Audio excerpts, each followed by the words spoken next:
Kitchen में ही रख दे, यहाँ रखने से बढ़िया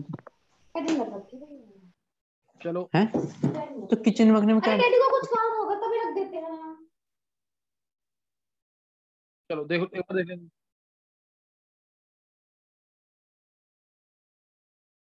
देखो इधर, नेक्स्ट क्वेश्चन है, इसको ट्राई करना है, इजी क्वेश्चन है। मैं इसमें इसमें भी तुम्हें हिंट दे रहा हूँ ताकि तुम्हें दिक्कत ना आए जो बच्चों ने रिएक्शन नहीं पढ़ी है। मैं इसमें बता रहा हूँ तुम्हें, जैसे ये तुमने पढ़ा होगा, इथेनॉल है, इसके अंदर अगर मैं LiAlH4 डालता हूँ तो क्या मिलता है, याद है ना, पढ़ा होगा तुमने असेंट और डिसेंट ऑफ सीरीज में। इथेनॉल ये प्रोवाइड करता है H-, ये क्या प्रोवाइड करता है, H-। सही ना, क्लियर, ये क्या प्रोवाइड करता है, H-। तो इसलिए आंसर आता है इसमें CH3CH2OH। वाटर थोड़ा सा होता ही है, H- प्रोवाइड करेगा ये, और वाटर से H+ आएगा, तो ये आंसर आएगा। और ऐसे ही अगर मैं ले लेता हूं एस्टर, OC3H7, ये तो बहुत ही इंपॉर्टेंट, इसके अंदर अगर मैं LiH4 डालता हूं तो यहां से क्लीवेज कर देना, ये क्लीवेज कर देना, ये क्लीवेज करोगे, यहाँ 2 कार्बन है, 2 कार्बन वाला एल्कोहल, यहाँ 3 कार्बन है, 3 कार्बन वाला एल्कोहल, तो आंसर आएगा ethanol plus propanol, ethanol plus propanol. और रिवर्स ऑफ एसिडिफिकेशन भी तुम्हें आना चाहिए इसके अंदर, वो भी मैंने कराया हुआ है, रिवर्स ऑफ एसिडिफिकेशन, H2OH+ डालेंगे तो भी ऐसे ही होगा, यहां से क्लीवेज, यहां से क्लीवेज, ऑक्सीजन के साथ पानी का H जाएगा यानी पॉजिटिव पार्ट, और C के साथ जाएगा OH, तो आंसर आएगा इसमें acetic acid plus propanol, acetic acid plus propanol. अच्छा दूसरा, क्या सबको एल्डोल कंडेंसेशन रिएक्शन आती है कि नहीं, aldol condensation, aldol condensation reaction सबको आती है कि नहीं, एक बार हैंड करेंगे जिसको आती है। नेम रिएक्शन है, नेम रिएक्शन सबने पढ़ी पढ़ी होनी चाहिए। एल्डोल कंडेंसेशन, कशिश और ऋषि, सिद्धि, नित्या, काजल, एल्डोल कंडेंसेशन रिएक्शन, ऋषि, छवि, बॉबी, निकिता, अर्नव, उज्जवल, साक्षी, अखिलेश, ये आनी चाहिए रिएक्शन, नेम रिएक्शन है। देखो एक बार देख लेंगे जरा, एल्डो, मैं जल्दी से बता रहा हूँ, एल्डोल कंडेंसेशन देखो, CH3 C double bond OH, condensation जब भी आएगा वर्ड तो 2 मॉलिक्यूल लेंगे, दूसरा मॉलिक्यूल ऐसे लेना, सी, दूसरा मॉलिक्यूल भी इथेनॉल का ही लेना है, उसको ऐसे लिखना बस। डाइल्यूट NaOH डालेंगे इसके अंदर, डाइल्यूट NaOH, तो O इलेक्ट्रॉन लेके गया, O पे आया नेगेटिव, C पे आया पॉजिटिव, हो गया सिंगल बॉन्ड। इधर C क्या होगा, नेगेटिव, H क्या होगा, पॉजिटिव, बस जोड़ देना पॉजिटिव नेगेटिव को, ये आ गया CH3CHOH CH2CHO, ये एल्डोल आ गया, ये एल्डिहाइड का एल्ड, एल्कोहल का ऑल। और फिर वो हीट करेंगे, हीट करेंगे तो वाटर बाहर निकल जाएगा, OH यहाँ से, H यहाँ से, ताकि कंजुगेशन रहे, तो ये आ गया क्रोटोन एल्डिहाइड, इस तरीके से क्रोटोन एल्डिहाइड। और ये वाला आंसर अगर डायरेक्ट चाहिए तो तुम्हें सिंपल ये लिखना है, CH3CHO प्लस दूसरा मॉलिक्यूल H2CHCHO लिख दो, डाइल्यूट NaOH और हीट लिख दो, डायरेक्ट आंसर आएगा। ये H2O बाहर, डायरेक्ट आंसर आ गया क्रोटोन एल्डिहाइड, ये है एल्डोल कंडेंसेशन, क्रोटोन एल्डिहाइड। दिमाग में बिठा लो इस रिएक्शन को, अभी दोनों पार्ट आने चाहिए, पहले इंटरमीडिएट ये बनता है एल्डोल, यहीं तक रिएक्शन है, उसके बाद क्रोटोन एल्डिहाइड, प्रोटोन एल्डिहाइड यानी ब्यूट 2 इन 1 अल, ब्यूट 2 इन 1 अल। चलो अब मैं क्वेश्चन दे रहा हूं तुम्हें, नोट कर लिया ये, एक बार हैंड करना जिसको समझ आ गया, डायरेक्ट आंसर भी बता दिया मैंने और डिटेल भी बता दी है इसमें, एक बार हैंड करेंगे जिसको समझ आ गया फास्ट। कशिश, प्रिया, नित्या, वेदांत, अखिलेश, कनिष्क, बॉबी, युविका, छवि, अर्नव, काजल, साक्षी, उज्जवल, सिद्धि, बिंदिया, आर्यमन, बाकियों को भी समझ आना चाहिए, नेम रिएक्शन तो करो एटलीस्ट। अब एक बार मैं क्वेश्चन दे रहा हूँ, इस क्वेश्चन को ट्राई करना, इससे रिलेटेड क्वेश्चन। देखो ऐसे ना, ऐसे फायदा नहीं है कि मैं पहले तुम्हें आंसर बता दूं फिर क्वेश्चन दूं करने को, लेकिन अभी तो तुम ऐसे ही सोच लो ताकि थोड़ा इंटरेस्ट बने इसके अंदर। कंपाउंड ए है C6H12O2। कंपाउंड ए है C6H12O2। This on reduction with LiAlH4, this on reduction with LiLH4 gave two compounds B and C. Compound B on oxidation gave D. This on oxidation gave D, which on treatment with aqueous alkali, which on treatment with aqueous alkali and subsequent heating furnished E. The letter on catalytic hydrogenation gave C. The letter on catalytic hydrogenation gave C, H2Ni के साथ catalytic hydrogenation gave C. Compound D was further oxidized to give F. It was further oxidized. Compound D was further oxidized to give F, which was found to be a monobasic acid, molecular weight 60. Monobasic acid, molecular weight 60. ध्यान रखना, मैं तुम्हें ये route map ना पूरा बना के दे रहा हूं, अदरवाइज थ्योरी में पूरा बड़ा बड़ा क्वेश्चन लिखा हुआ आएगा। मेरे को मैं जो ये दे रहा हूं तुम्हें ना, ये ऐसे नहीं आएगा क्वेश्चन, ये तो मैं तुम्हें पूरा रूट मैप बना रहा हूँ। ये भी एक काम है, ये तुम्हें बनाना होता है रूट मैप खुद। मैं क्वेश्चन तुम्हें ऐसे, मेरे को तुम्हें क्वेश्चन ऐसे बोलना चाहिए, समझो एक बार। अब ये क्वेश्चन समझ रहा मैं जो बोल रहा हूँ। देखो कंपाउंड ए सी, इसी को देखकर मैं बोलता हूँ पूरा। Compound A on treatment with LiLH4 या reduction with LiLH4 gave two compound B and C. B on oxidation gave D. D on treatment with aqueous alkali and heating gave E.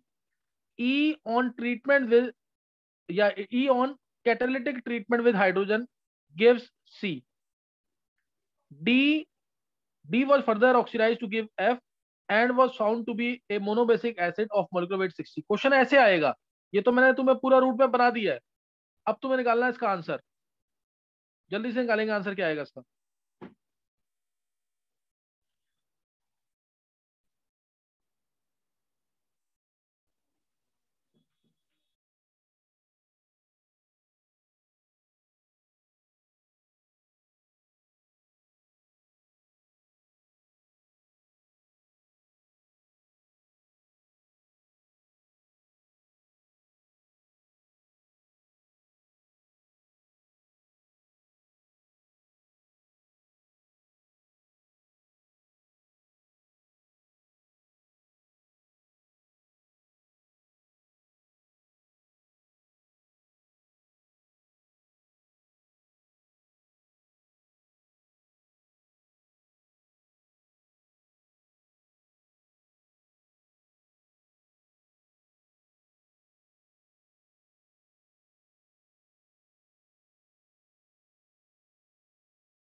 हाँ, किस किसने कर लिया अभी क्वेश्चन?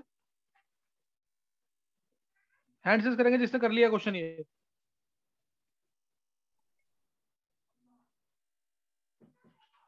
नहीं हुआ किसी से भी? सर मुझसे ए नहीं निकला। अच्छा, ए नहीं निकला। चलो, काजल से हो गया, सिद्धि से हो गया। वेदांत जो मैंने हिंट दिया था ना उसको चेक कर, निकल जाएगा फिर ए बी। काजल, सिद्धि, और कोई? 11th वाले किसी बच्चे से नहीं निकला है? छवि,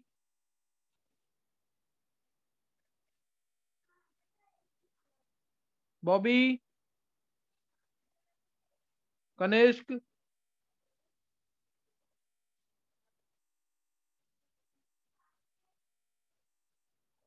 निकिता निकाला क्वेश्चन? निकिता,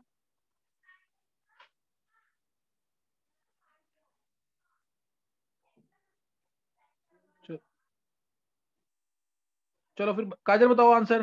काजल, सर ए होगा CH3 C double bond O O CH2 whole thrice CH3। बिल्कुल सही है। चलो, ए सही सर निकाला तो बाकी सही होंगे, कोई दिक्कत ही नहीं है। देखो, ए सही निकाला है तो सारे सही होंगे। ध्यान दो, CH3COOH आएगा ये। CH3COH ये आ गया। मोनोबेसिक एसिड अकेला यही है। मोनोबेसिक एसिड अकेला यही है जिसका मॉलिक्यूलर वेट 60 है। इससे ऊपर यहां दिख रहा है मेरे को कि एल्डोल कंडेंसेशन लगी हुई है, इसलिए ये CH3CHO रहा होगा। CH3CHO में एल्डोल लगाते हैं तो अभी मैंने तुम्हें पीछे बताया बनता है क्रोटोन एल्डिहाइड। याद आ गया कि नहीं? ये CHO ये आ जाएगा, ये आ जाएगा। और उसके बाद ये भी मिल गया। इसमें H2Ni डाला, जब जब इसमें H2Ni डालेंगे, रिडक्शन करेंगे तो डबल बॉन्ड भी खत्म हो जाएगा और एल्डिहाइड भी रिएक्ट करता है, वो भी अल्कोहल बन जाएगा। तो ये आ गया। और ये वाला ऑक्सीडाइज होके मिला है बी से, इसका मतलब बी है इथेनॉल। अब दो अल्कोहल मिल रहे हैं, दो अल्कोहल मिल रहे हैं LiLH4 डालने से। और इसमें दिख रहा है, हिंट है, दो ऑक्सीजन दे रखे हैं तो यानी ये एस्टर रहा होगा। एस्टर में डालते हैं LiLH4 तो ही तो मिलते हैं दो अल्कोहल। तो वो कौन सा एस्टर होगा? पॉसिबिलिटी इसकी भी है, दो पॉसिबल होंगे C4H9। एक पॉसिबिलिटी इसकी, दूसरी पॉसिबिलिटी C3H7, दूसरी possibility C3H7 C double bond O O C2H5। इसमें डालते हैं LiLH4 या LiH लिखते हैं शॉर्ट में। LiLH4 डालेंगे यहां से क्लीवेज तो CH3CH2OH या C2H5OH plus plus C4H9OH plus C4H9OH। फिर इसमें डाल दिया LiH तो ये C2H5OH मिल जाएगा यहां से क्लीवेज, और C4H9OH या C3H7CH2OH कैसे भी लिख दो, CH3CH2OH प्लस C2H5OH। ये दो आंसर आ जाएगा। मुश्किल लगा क्वेश्चन बहुत? क्वेश्चन मुश्किल है बहुत क्या है वेदांत? सर मेरे ये दोनों आ गए थे लेकिन मैं आगे सोच ही नहीं पाया कि दोनों में से एक क्या होगा।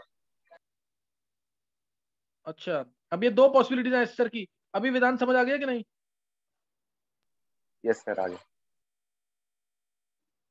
डाउट है किसी को?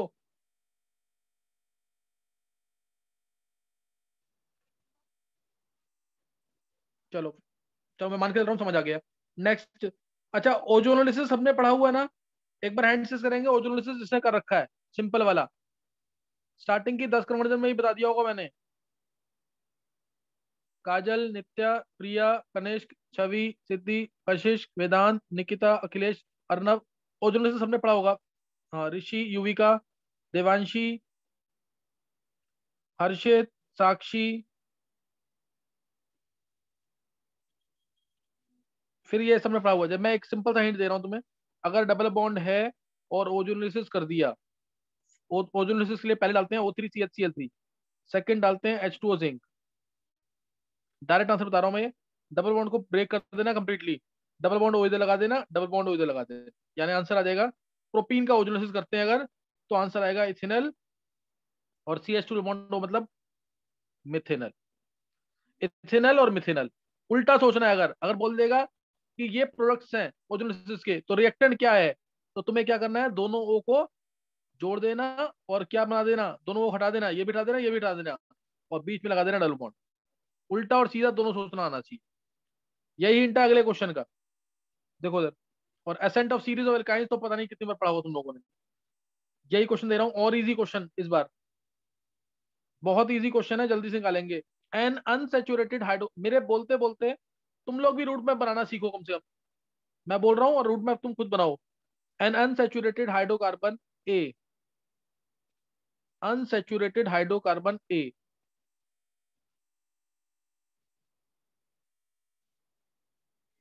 C6H10, C6H10 gives B on treatment with NaNH2 in liquid ammonia.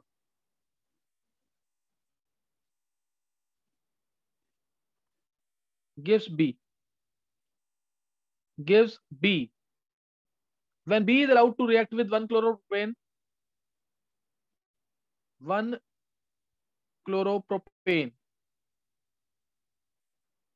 C is obtained on partial hydrogenation in the presence of Lindlar's catalyst। Lindlar's catalyst होता है H2PD BSO4 sulphur boiling xylene के ऊपर। C gives D on ozonolysis, D gave ozonolysis किया यहाँ पे, result खुद डालना। First O3CHCl3, second H2O zinc, 2,2 dimethyl propanal, 2,2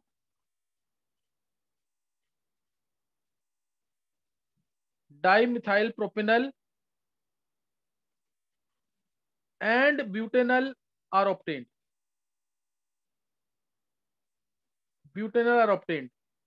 Identify A, B, C and D। Question clear है सबको? क्वेश्चन सबको क्लियर है ये? वेदांत? यस सर क्लियर है। चलो निकालो जल्दी।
हाँ कर लिया क्वेश्चन वेदांत?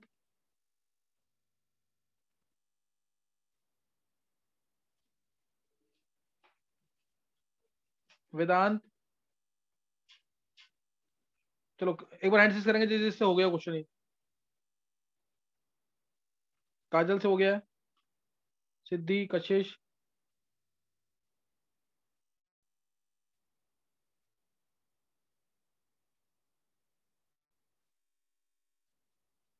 और कोई बच्चा जिससे हो गया क्वेश्चन?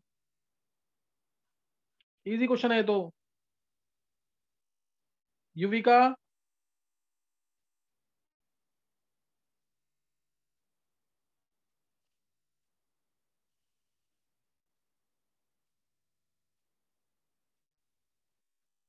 नित्या, निकिता, चलो फिर आंसर देखो एक बार। सिद्धि आंसर बोलो। सर ए है 3,3 डाइमिथाइल ब्यूटाइन। हाँ एक मिनट बस, देखो 2,2 डाइमिथाइल प्रोपेनॉल पहले तो डी से। ए तुमने बोल दिया आंसर, मैं देखता हूँ चेक करता हूँ। देखो A22 डी जो है टू, यहाँ पे हिंट है इसका। डी जो है ओजोनोलिसिस पे 2,2 डाइमिथाइल प्रोपेनॉल दे रहा है। प्रोपेनॉल ये हो गया, 2 पे 2 बार मिथाइल मिथाइल मिथाइल, और ब्यूटेनल साथ में मिल रहा है, ब्यूटेनल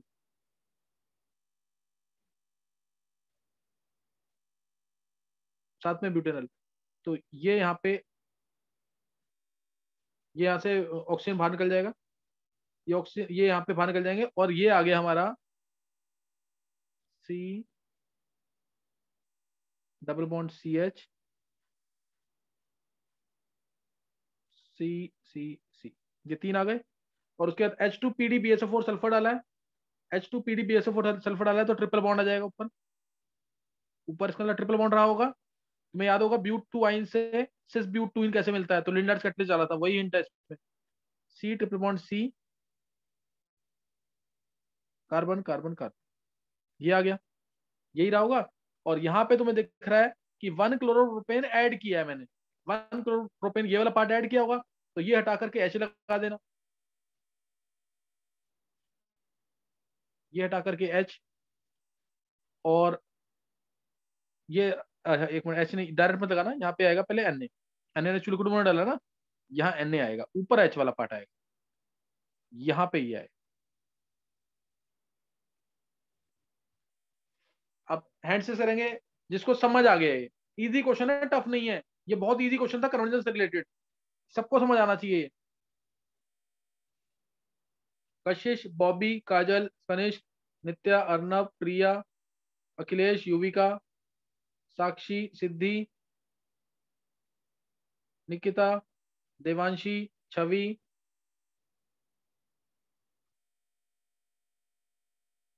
चलो एक, अच्छा एक बात बताओ, ये क्या नाम, कौन बताएगा इसे? ये युविका, युविका,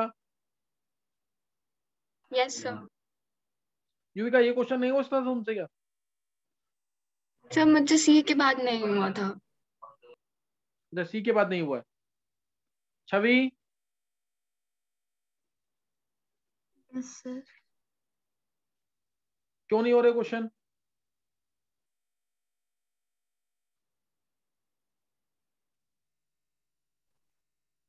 क्वेश्चन होने चाहिए ना, इजी है क्वेश्चन।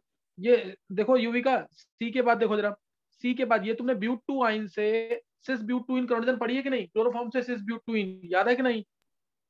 Yes sir. तो फिर वही तो है यहाँ पे, है कि नहीं वही चीज? Yes sir.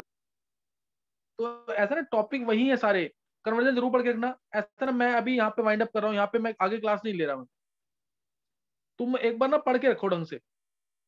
नाइट में भी मैं क्लास दूंगा ना, ट्राई करो कि नेम रिएक्शंस तो रिवाइज कर लो ना, नेम रिएक्शंस, और एटलीस्ट 40 तक कन्वर्जन आती हो ना, तब भी कुछ आगे करवा सकता हूँ मैं।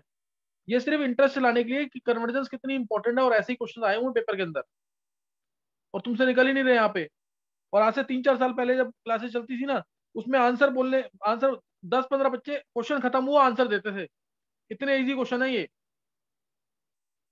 तो एक बार तुम लोग नेम रिएक्शंस को ढंग से रिवाइज करो, और 40-45 कन्वर्जन तक इतना तो करो एटलीस्ट, और बाकी जिन्होंने किया हुआ है वो 100 तक करो, ताकि अच्छे क्वेश्चन आए तो वो भी हो जाए। वो सब इससे रिलेटेड है, नहीं तो टेस्ट में बिल्कुल भी मार्क्स नहीं आ पाएंगे। तो इसलिए ढंग से पढ़ो बिल्कुल। चलो नेक्स्ट टाइम करेंगे। नेक्स्ट टाइम मैं नाइट में भी अगर क्लास लेता हूँ, एक क्लास ही हो क्या पता, लेकिन तब तक पढ़ के रखो ढंग से इस चीज। Okay thanks.